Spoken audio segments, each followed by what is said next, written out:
بسم اللہ الرحمن الرحیم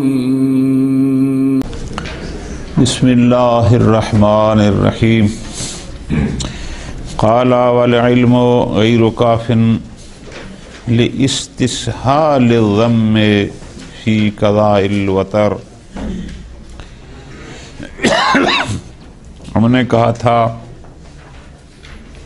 کہ تکلیف کا ہونا ضروری ہے کہ مولا اپنے بندوں کو کوئی نہ کوئی تکلیف دے اور پھر اس تکلیف کا ان کو بتائے، چونکہ انسان میں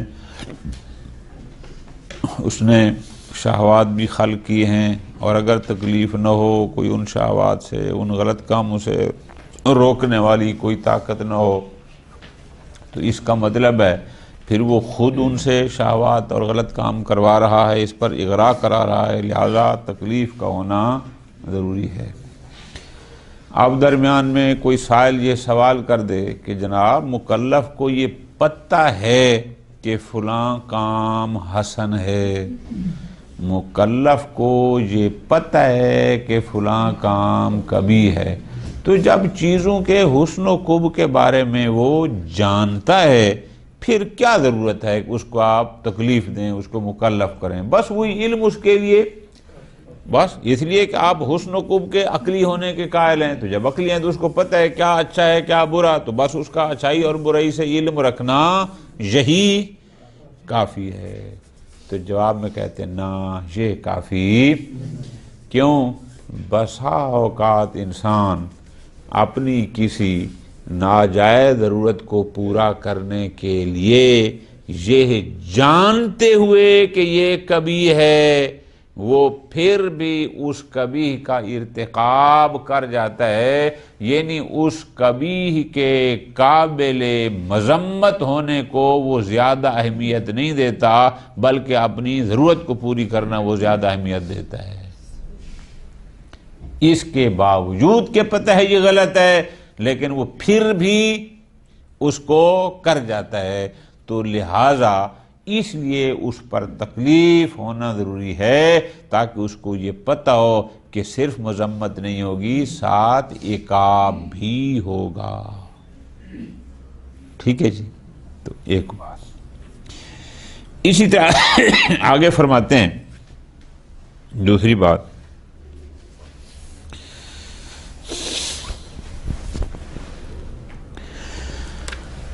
کہ اس تکلیف کا لوگوں پر ہونا ضروری ہے، اللہ پر لازم ہے کہ لوگوں پر تکالیف نازل فرمائے۔ تکالیف اردو والی نہیں، عربی والی، کہ کوئی فرائض، کوئی ڈیوٹیاں دے لگائے۔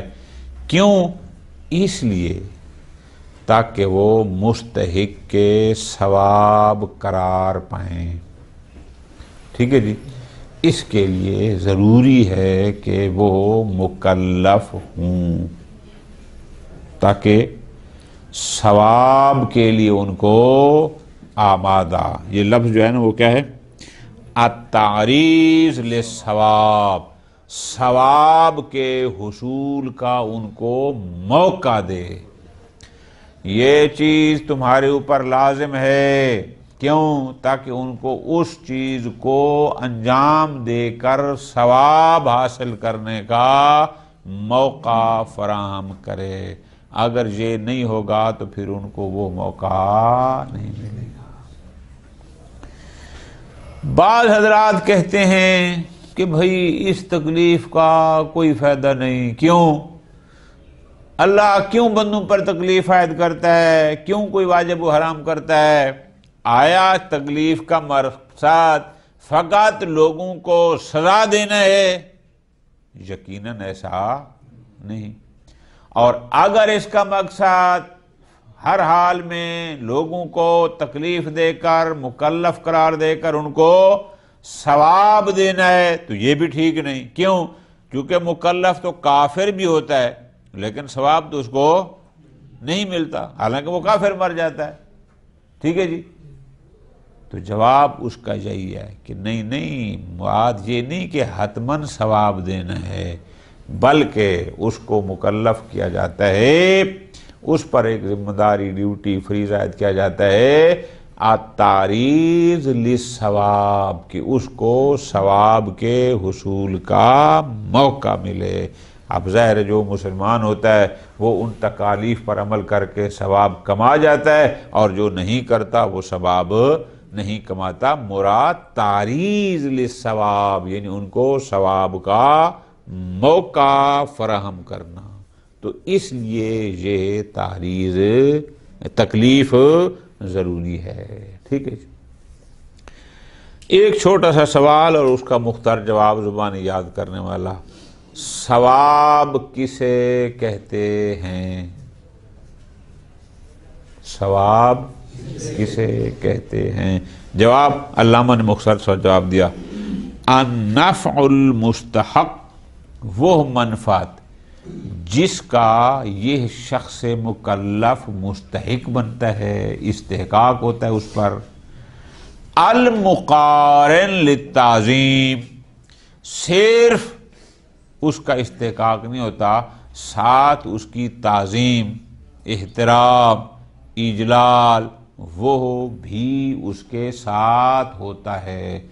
مزدور جب آپ کے پاس دیہاڑی کرنے آتا ہے تو شام کو وہ بھی مستحق ہو جاتا ہے 1000 روپے کا، لیکن المقارن للتعظیم نہیں ہوتا۔ لیکن یہ جو ہوتا ہے، جو نماز پڑھ لیتا ہے، جہاں اس کو وہ والا اجر ملے گا، ساتھ المقارن للتعظیم بھی ہوتا ہے۔ ٹھیک ہے جی، اب اگر کوئی تکلیف نہ ہو اور ایسے ہی لوگوں کو ثواب ملتا جائے، ابتدا بساکن، کوئی تکلیف نہیں، کچھ کیا نہیں، بندہ سو رہا ہے، بندہ بیٹھا ہے، بندہ گپے مار رہا ہے، موبائل چلا رہا ہے، فلاں کر رہا ہے، اور ادھر فرشتے بیچارے لگے ہوئے ہیں دھڑا دھڑ ثواب میں، ایسا ثواب وہ نفع المستحق جس کا استحقاق کچھ کرنے سے ہوتا ہے، بغیر کچھ کیے کسی چیز کا استحقاق نہیں ہوتا۔ ٹھیک ہے جی، لہذا استحقاق ثواب جو ہوتا ہے وہ ایسی منفعت ہے کہ جس کا بندہ مستحق بنتا ہے، اور مستحق تب بنتا ہے جب کچھ کرے تو پھر کہے کہ جناب میرا حق بنتا ہے، مجھے میرا حق، کیا کچھ نہیں اور کہے کہ جناب یہ میرا حق ہے، ایسا نہیں ہوتا۔ علامہ فرماتے ہیں العلم غیر کافٍ، صرف کسی چیز کے قبح کو یا حسن کو جان لینا یہ کافی نہیں۔ کیوں؟ لِاسْتِسْہَالِ الذَّمِّ فی قضاء الوطر، وطر کہتے ہیں ضرورت کو، کہ اپنی ضرورت کو پوری کرنے میں وہ مذمت کو، جو کب پر مذمت ہے وہ اس کو سہل لیتا ہے، آسان لیتا ہے، کہتے ہیں ضرورت پوری ہو جائے، مذمت ہوتی ہے تو پھر دیکھ لیں گے۔ جیسے ہمارے لوگ بہت سارے غلط کام کر جاتے ہیں لیکن عقاب کی پرواہ بھی نہیں کرتے۔ خوب اقول، شارح فرماتے ہیں ھذا جواب عن سوال مقدر، جناب علامہ نے در حقیقت ایک سوال مقدر کا جواب بیان فرمایا۔ سوال مقدر یہ ہے، گویا کہ کوئی کہے گا لما لا يكون العلم باستحقاق المدح على الحسن داعيا الیہ، کہ جب اس بندے کو علم ہے کہ فلاں شے میں حسن پایا جاتا ہے تو اس کا حسن اس کو دائی کیوں نہ ہو، اور وہ اس کو کیوں نہ کہے کہ بھائی چونکہ یہ چیز حسن ہے جا اٹھ کے اس کو انجام دے۔ فلاں چیز میں قب پایا جاتا ہے، وہ قب اس کے لیے معنی بن جائے کہ نہ اس کو انجام، جبکہ وہ چیزوں میں پائے جانے والے حسن اور قب کا تو عالم ہے۔ لہذا لا حاجت الی التکلیف لحصول غرض بدون ہی، لہذا کوئی ضرورت نہیں ہے کہ اللہ پاک کی طرف سے علیحدہ تکالیف ہیں، جبکہ یہ سارے کام اس علم کی بنیاد پر بھی وہ بندہ کر سکتا ہے۔ تو جواب میں فرماتے ہیں نا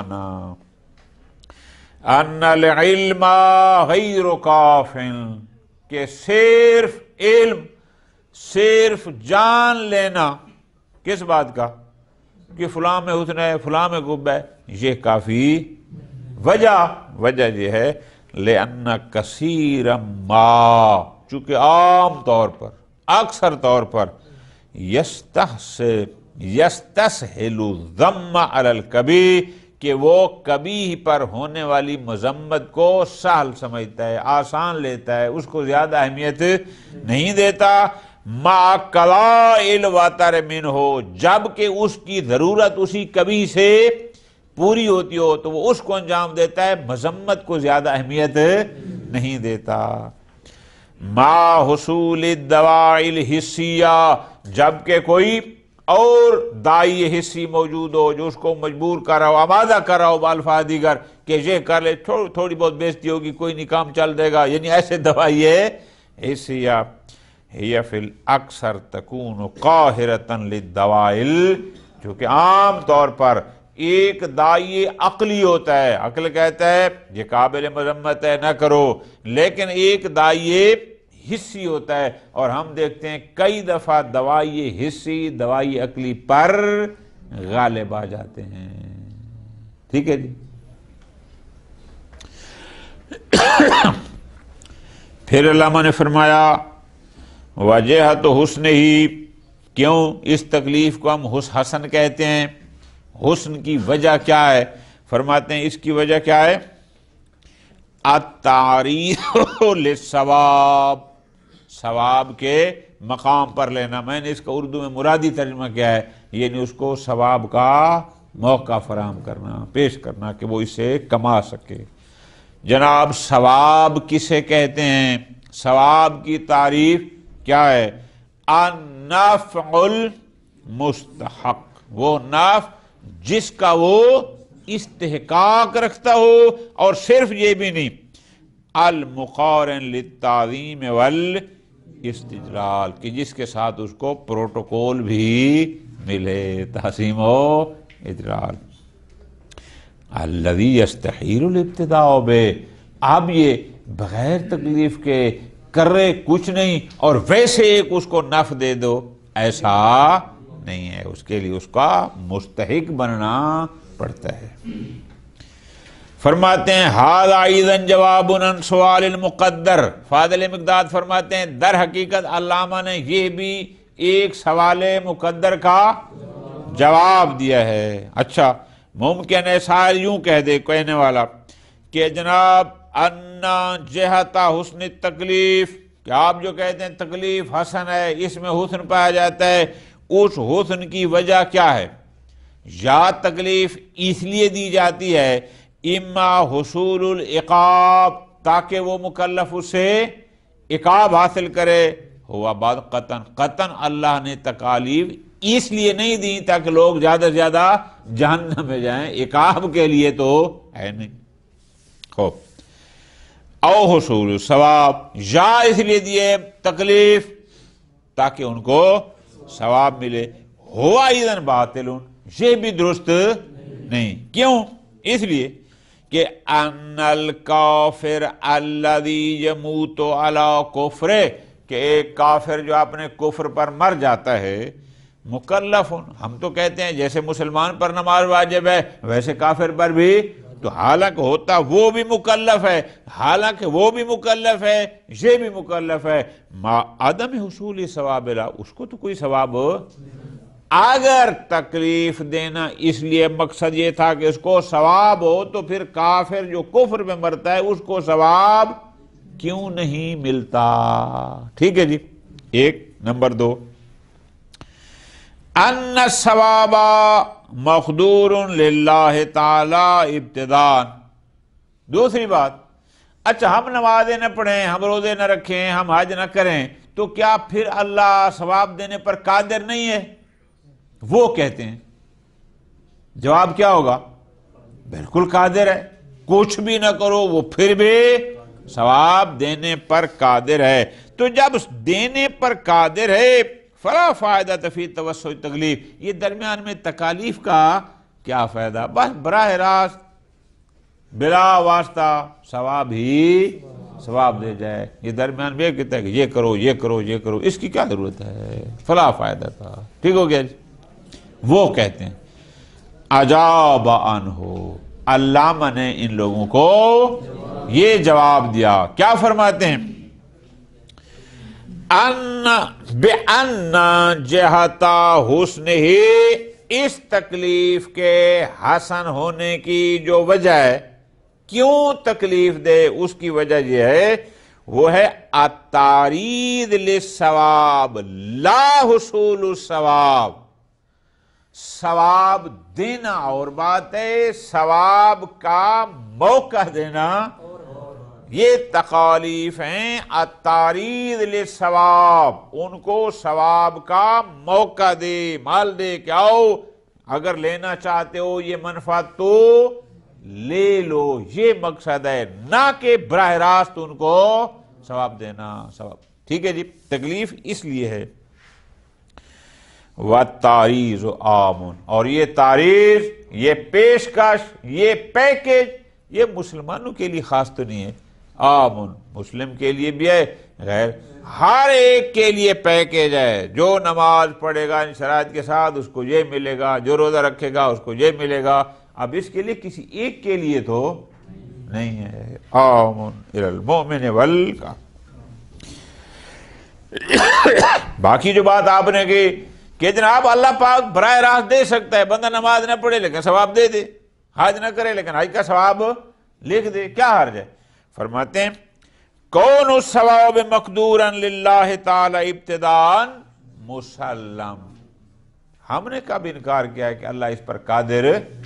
بالکل اللہ قادر ہے. بندے کچھ نہ کریں وہ پھر بھی ثواب دینا اس کے لیے مشکل نہیں، اس کا مقدور ہے، وہ قادر ہے، ثواب دے سکتا ہے. لیکن یستحیل الابتداء بہ من غیر توسط التکلیف. لیکن مسئلہ یہ ہے کہ اگر درمیان میں تکلیف نہ ہو، بندے کے ذمہ کوئی فریضہ، کوئی ڈیوٹیاں، کچھ بھی نہ ہو، اور وہ ایسے ہی دیتا جائے تو یہ ذرا مشمحال ہے. کیوں؟ وجہ لِأَنَّهُمْ مُشْتَمِلٌ عَلَى التَّعْظِيمِ. توجہ، اس لیے کہ ثواب میں صرف عوض نہیں، ثواب مشتمل علی التعظیم ہے. ثواب کے ساتھ اس کو احترام، اجلال، پروٹوکول، تعظیم وہ ملتا ہے. آپ فرماتے ہیں تعظیم من لا یستحق تعظیم. تعظیم اس کی جاتی ہے جو مستحق کے تعظیم ہو، اور جو مستحق کے تعظیم بھی نہ ہو اس کی تعظیم کرنا ہوا قبیح. بندہ مستحق کے تعظیم نہ ہو اور اس کی تعظیم، یہ اللہ تو کبھی، اللہ تعظیم کرتا ہے، احترام دیتا ہے، پروٹوکول اس کو دے گا جو مستحق ہوگا. تو مستحق تب بنے گا جب کچھ، وہ کچھ کیا ہے؟ وہ وہی تکلیف ہے. ٹھیک ہو گیا جان؟ لہذا اس لیے بات کو سمجھنا ہے، نہ فقط حسن اور قب کا علم رکھنا کافی ہے. بات سمجھ آئی نا؟ اس لیے کہ بسا اوقات علم رکھتے ہوئے بھی بندہ اپنی ضرورت کو پوری کرنے کے لیے غلط کر جاتا ہے. لہذا تکلیف ہونی چاہیے. اور دوسرا جو تکلیف کی جہت ہے اس میں وہ ہے التعریض، اس کو ثواب کا موقع دینا تاکہ اس کے لیے حالات فراہم کریں. قول المصنف فی تعریف الثواب، علامہ نے ثواب کی تعریف میں فرمایا النفع المستحق المقارن للتعظیم. اب جب کہا النفع، اس میں ثواب بھی ہے، اس میں عوض بھی ہے، اس میں تفضل بھی ہے، یہ سارے کے سارے منافع ہیں. لیکن یہ کہا فَبِقَيْدِ الْمُسْتَحَقِ، کہ ایسی منفعت جس کا یہ استحقاق، جس کا یہ مستحق کو، نفع مستحق کو، خرجت تفضل، جو ویسے اپنی رحمت سے تفضل کرتا ہے اس کا یہ مستحق وہاں تفضل میں استحقاق نہیں دیکھا جاتا. ورنہ جب بارش آتی تو صرف نیک لوگوں کو فائدہ ہوتا، گناہگاروں کو نہ ہوتا، جبکہ سب کو ہوتا ہے، تو یہ اس کا تفضل ہے الی آخر. اور فرمایا دوسرا جو آگے ساتھ ہے ایسی منفعت کہ المقارن لے جس کے ساتھ ساتھ عظیم اجلال، اس سے عوض خارج ہو گیا. جو عوض ہوتا ہے وہ فقط عوض اور موض ہوتا ہے، وہاں کوئی علیحدہ اضافی تعظیم پروٹوکول نہیں ہوتا. صلی اللہ علیہ محمد وعلیہ